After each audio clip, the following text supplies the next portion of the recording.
All right, welcome back, man. Look, we talking about drama. Some drama happening from the Rugby World Cup 2023, man. This doesn't stop. Yo, so apparently there was a story that came out. If you guys don't know, Johnny Sexton, who had retired from Ireland rugby, long-time superstar for Ireland, helped them get into number one, but unfortunately they fell in the semifinals to the. No, I'm sorry, they fell in the quarterfinals to New Zealand, and were unable to continue on, kind of choking out the remaining the time, all that work. But it was basically Johnny Sexton's last game, and I guess it didn't go off as ceremoniously as it should. So hold on, before we get started, I got to bring up the video. All right, you don't hear very much, but you see first how we saw it from the Rugby World Cup, and then what the explanation apparently was along with it. All right, let's start this over again. Let's do this correctly.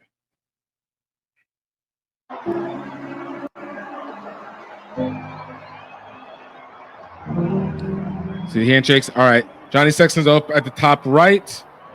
And then that's Ioane Riku. Looks like there's a little Johnny going into his face, and then we're just walking up. There is a house built out of stone. Right? Very innocuous, whatever. Didn't seem like it was that big a deal at the time. But apparently it was a big deal. All right, so Johnny Sexton, I guess he wrote a tell-all book. Should, as a star athlete, if you had any level of reasonable success, you absolutely should make an autobiography or a biography. I absolutely, at the end of your career, I think you should. Not all of them are going to be good, but your story absolutely needs to be told. All right. So apparently in the book, he talks about an exchange he had with All Black star Rico Iona. Rico is, I believe he's a winger for the All Blacks. But apparently it was a quarterfinals. I said the semifinals. It was a quarterfinal. Yeah, I said it was a quarterfinals. And so apparently Johnny Sexton said, like, everybody was cool, everybody's leaving and you're ending out the game. And he said he's looking at, I think, Barnes. He says, Whitlock. Okay, so this is what he says in the book. It says Johnny Sexton goes, Whitlock, Sam Whitlock, who was also a player for the All Blacks. Basically, he says he didn't want to look at the loss anymore. The 118 I'm just going to read it directly. The 118 times capped icon also says referee Wayne Barnes got the match-ending penalty called wrong. The 39-year-old said, Johnny Sexton, I couldn't bring myself to watch the quarterfinals back. I don't think I ever will. I don't need to. I've mentally replayed every second over and over. It finishes the same way every time. Ronan Keller still plows into Brody Retallick and Sam Whitlock. Whitlock goes in for the poach, clearly without releasing, but somehow Wayne Barnes awards him the penalty, even though it has all happened under his nose and it's all over.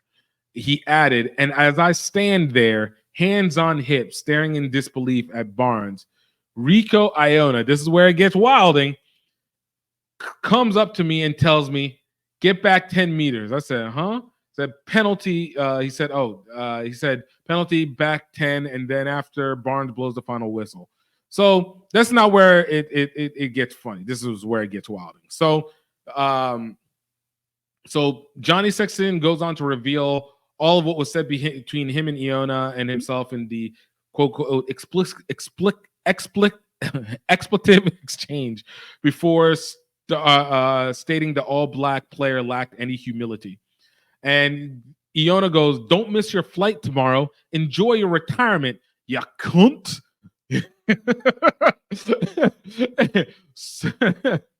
And Johnny Sexton says, so much for the All Blacks famous no dickheads policy.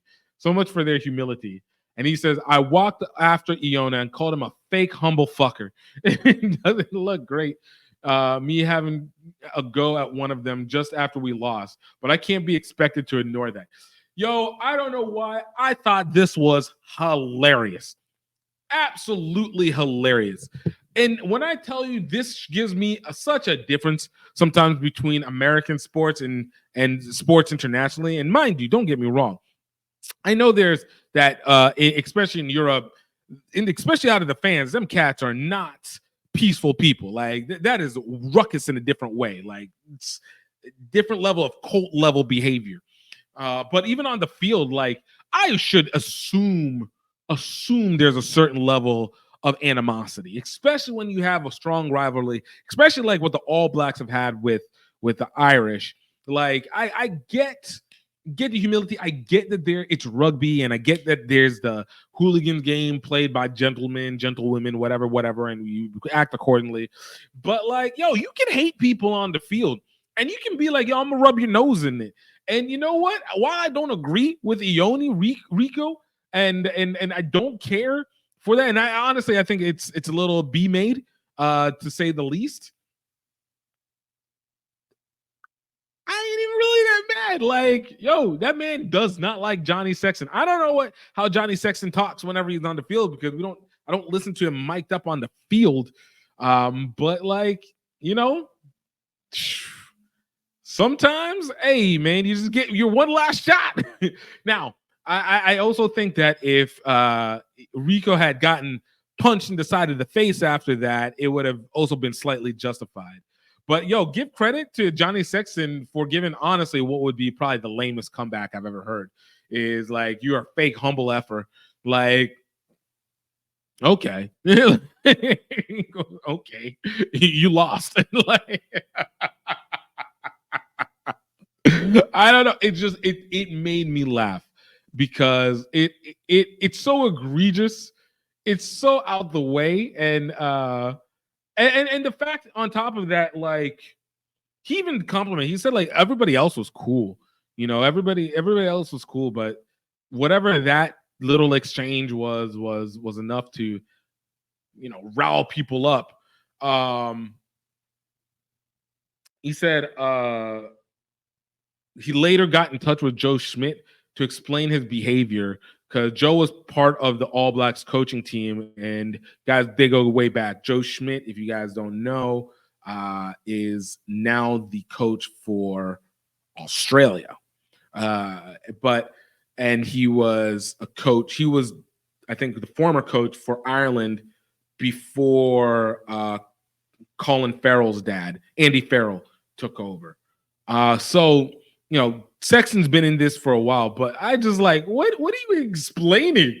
Like, what are you explaining? Like, it's cute. It's humility. It makes horrible comebacks. Like, you gotta bully that. I'm surprised there wasn't more bullying that went on. Like, but at the same time, you know, it was just a funny exchange.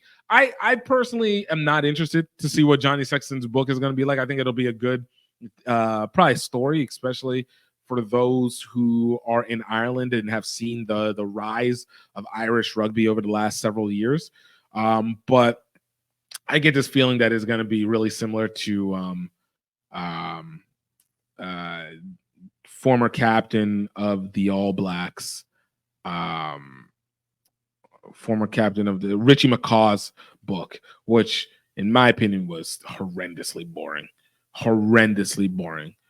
Chasing Great, I think, was a good documentary, but I think Chasing Great, his book was snooze fest.